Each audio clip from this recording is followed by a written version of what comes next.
From the station working for you, this is WRTV News at Noon, streaming now. Now at noon, getting up close and personal, back in the classroom once again, how local school district is welcoming back their students even as COVID-19 cases remain high. And it's a new life for a longtime dormant part of downtown Indy. We're going to show you how the first tenant in a long time is a major Hoosier employer. But first, here on the News at Noon, I want to thank you for joining us. I'm Lauren Casey. Kyle Mountain for Todd Clausen today. And Kyle, what can people expect as they head out for their lunch hour on this Friday? Yeah, it's pretty nice, Lauren. We got a lot of sunshine out there, so if you are heading out for lunch, grab the jacket and the sunglasses out there. Beautiful view over downtown Indianapolis right now, and our temperatures are rising with that sun out there. 45 already. It feels a few degrees cooler than that, 40 degrees. Nothing we can't handle, though, because of that west breeze around 10 miles per hour. And everyone pretty much has made it into the 40s. The exception, Columbus, holding on to 39 degrees there. That's where we've got a little more in the way of some cloud cover stretching through the southeast part of the state. But sunny skies and 47 in Lafayette, 42 in Tipton. There you can see on satellite and radar, there's where the clouds are. It's on the northern edge of this weather system, and all the rain is going to be staying off to our south and east today across portions of Kentucky and into Tennessee. So for us, we'll keep partly cloudy to mostly sunny skies, temperatures that make it into the middle 40s this afternoon, and we'll still have those clear skies cooling back into the upper 30s by 8 o'clock. We do have a cooler weekend. We'll talk more about that in a few minutes. All right, Kyle, thank you so much. COVID-19 numbers continue to be high. For the second straight day, the number of new coronavirus cases was above the 8,000 mark here in Indiana. The state health department today reports 8,003 new cases.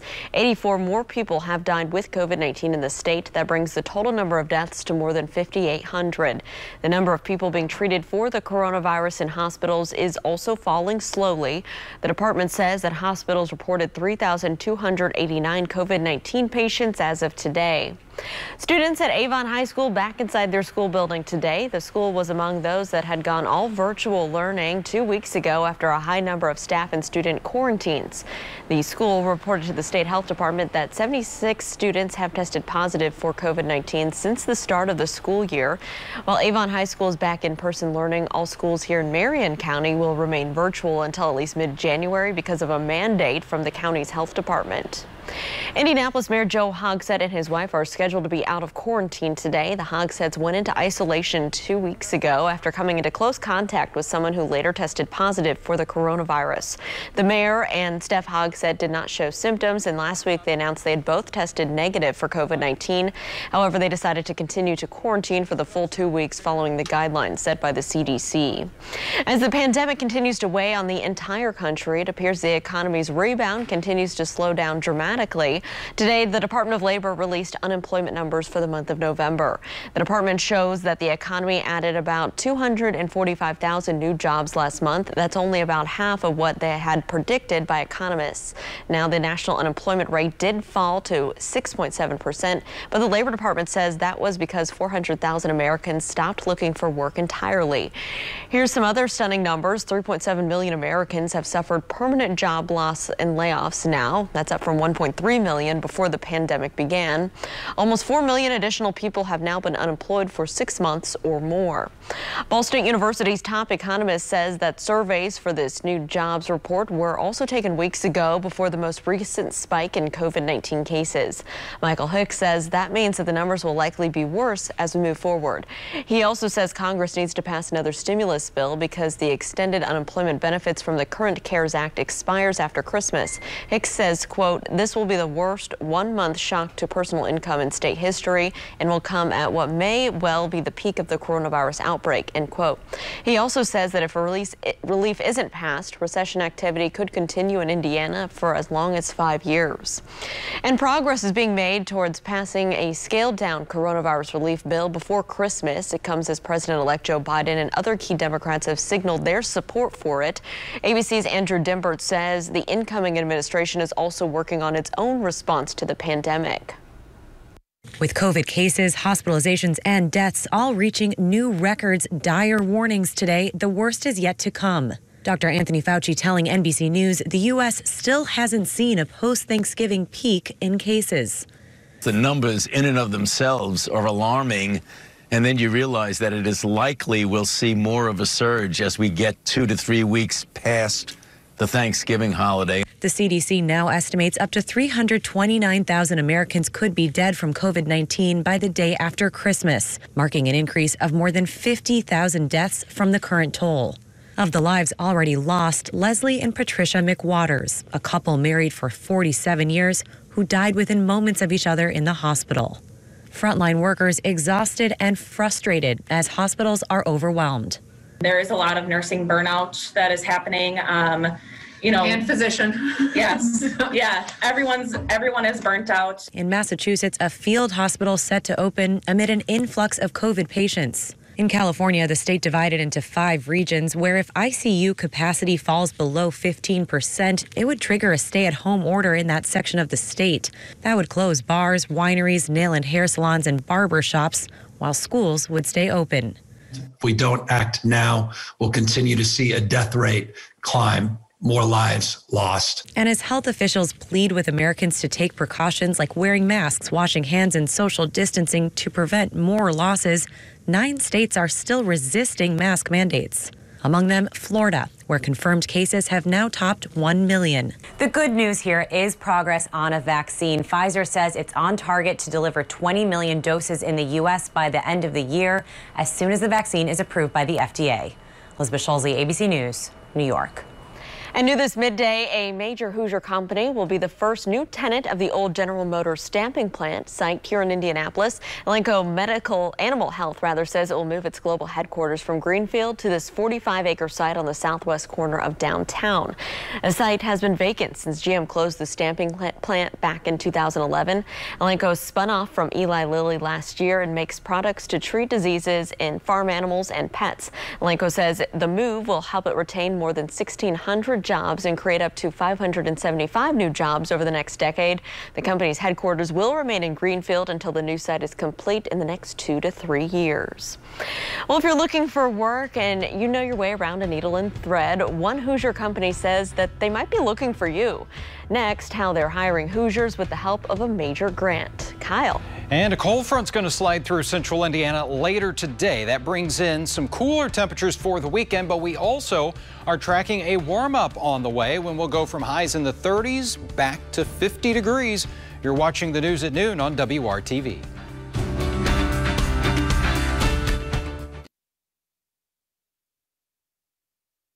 Hiring Hoosiers is our initiative to connect you to jobs. Recently, Pattern was awarded $50,000 from United Way's Social Innovation Fund. With that money, they plan to host a certified training program with Stitchworks.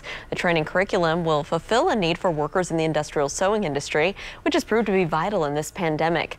They want to emphasize their recruitment to poverty-vulnerable individuals, recent immigrants, and recent high school graduates. Polina Osheroff is the executive director of Pattern and says they plan to hire some of the trainees. We would like to employ some of these people ourselves, just because as a production facility, we're being contacted on a regular basis by a variety of different companies, from companies that make bed sheets to ironing board covers to, solopreneurs who want to launch a collection or like make hoodies and everything in between. Applications for the new training aren't open just yet, but Osheroff says they hope to have them posted in the next month. They're also looking for monetary donations and industrial sewing machines. Their goal is to help 200 Hoosiers find jobs in the next 5 years. Well, he tries to make some kids a little bit happier every holiday season. Next, we'll show you how his efforts continue during this pandemic with some help from you and the WRTV Toy Drive. Let's take a look outside on this Friday. Kyle Mounts is in to track your forecast for today and look ahead to your weekend. You're watching the news at noon right here on WRTV.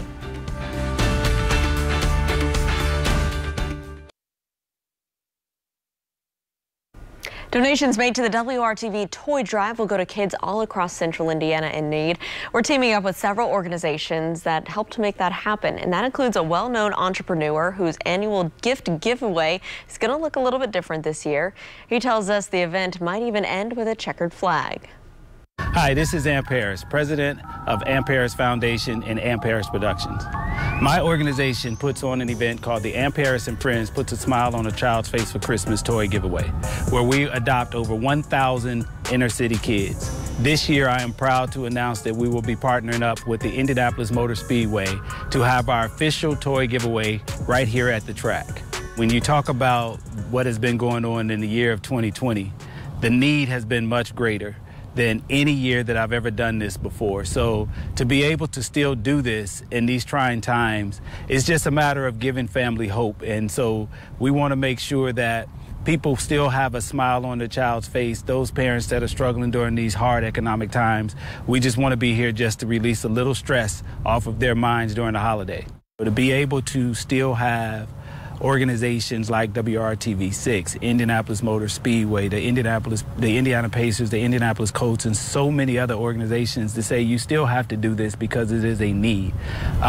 For me to be able to change the format of it, where families now still get an experience because they'll get a chance to really ride around on the Indianapolis Motor Speedway, which, you know, to do something like that, because a lot of these families, they don't have the opportunities to attend the race.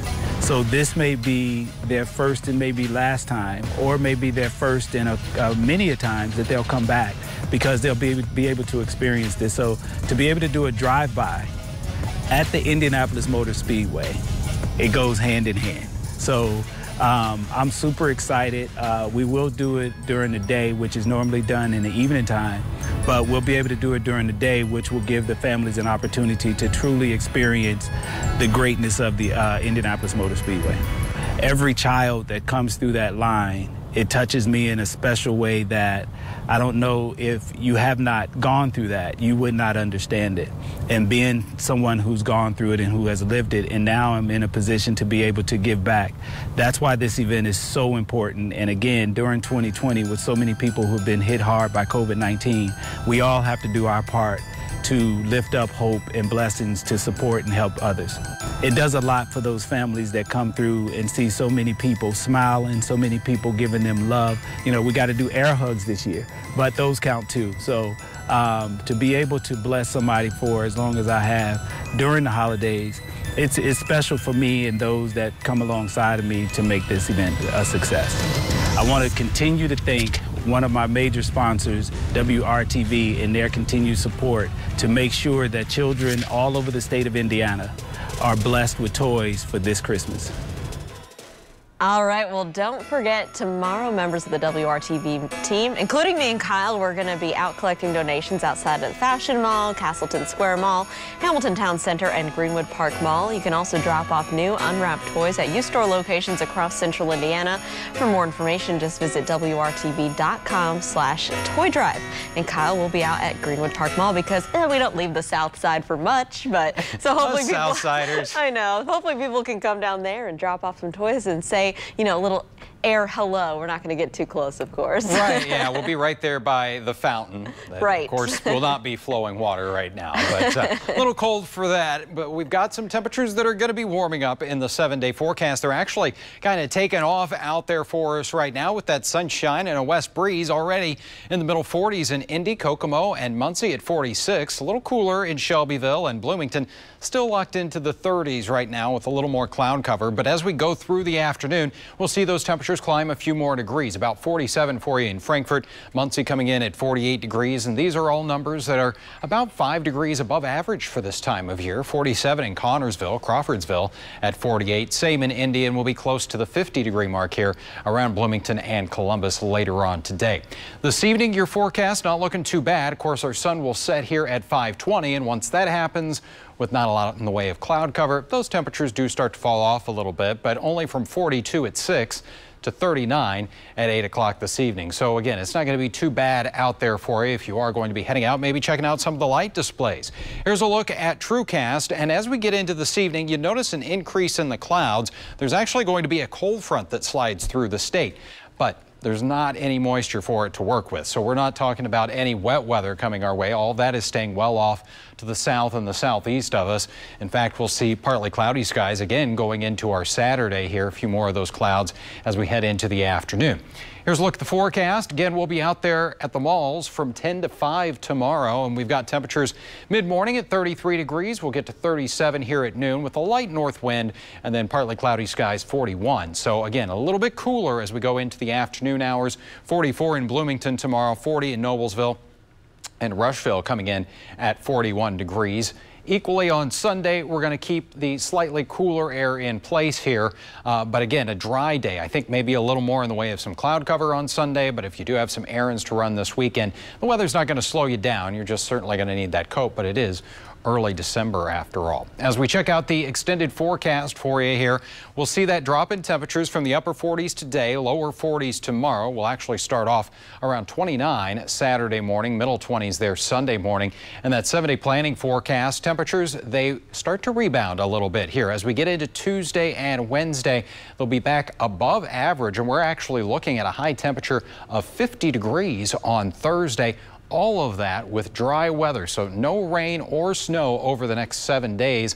And actually, as we look a little beyond the 7-day forecast here, take you into the middle of December, the 12th through the 18th, and the outlook is for above average temperatures as that average high slides from 40 into the upper 30s. All right, Kyle, thank you. A food drive is coming to a bus stop near you. Indigo is asking for donations on December 15th. If you bring in a canned good or non-perishable food item with you on an Indigo bus on that date, you'll get a free one-way ride, that is. Indigo says the food donations will be given to the Midwest Food Bank. This offer applies to any fixed route or open door bus service. If you do not ride the bus that day, but you still want to help and donate, you can do so from 8 a.m. until 6 p.m. at the Carson Transit Center. Well, if your home was decked out for the holidays, we want to see it. Share a picture of your light display for a chance to win tickets to the Christmas Nights of Lights show at the Indiana State Fairgrounds. You do need to hurry. The contest ends Sunday, December 6th. For more information, go to WRTV.com and click on the Contests tab. Next, he wrote an enormously popular holiday song, but next he's touching hearts worldwide with one of the most famous melodies of all time. You'll really love this video that's coming up next. Stick around. We'll be right back here on the News at Noon. An angel all year, Santa baby, and hurry down the chimney tonight. Well, he composed many songs over several decades, including that one from all the way back in 1953 that you're hearing a lot of this time of year. And he spent his stay-at-home time this year working with his daughter to tell the stories behind all the songs that he helped write over the years. But composer Philip Springer is going viral for a different reason now. Recently, to celebrate his daughter Tamar's birthday, he sat down at the piano and recorded a classic.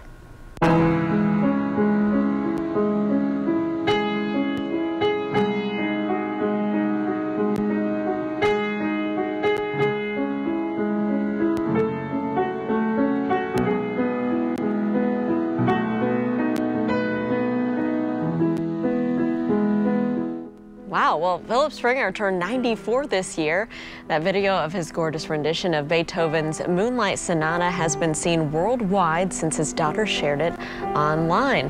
That's a really cool video, Kyle. Yeah, he still got it. Talented guy, yeah, yes. Hasn't lost it at all, so. Yeah, doing fantastic. Well, that is awesome. And again, yeah, probably going to hear a lot of Christmas songs and Santa Baby here as we go through the upcoming weekend. As you head out this weekend, you're going to need a couple of things. The sunglasses, we've got dry weather in the forecast, certainly the coat, maybe the hat and gloves if you're especially going to be out early or late in the day, maybe heading to Christmas at the zoo or something like that. Temperature-wise, 42 will be the high on Saturday. Again, mostly sunny skies there. I think we'll see a few more clouds on Sunday, topping out around 40 degrees. But even as we get a little closer to the winter season, which officially arrives here on the 21st of the month, we actually have a little warming trend coming our way next week. We'll get into the middle 40s and eventually around 50, all with dry weather. All right, Kyle, thank you. And thank you for joining us and making WRTV your choice for news. Come back tonight and join us for the news at 5. Have a great Friday and a great weekend.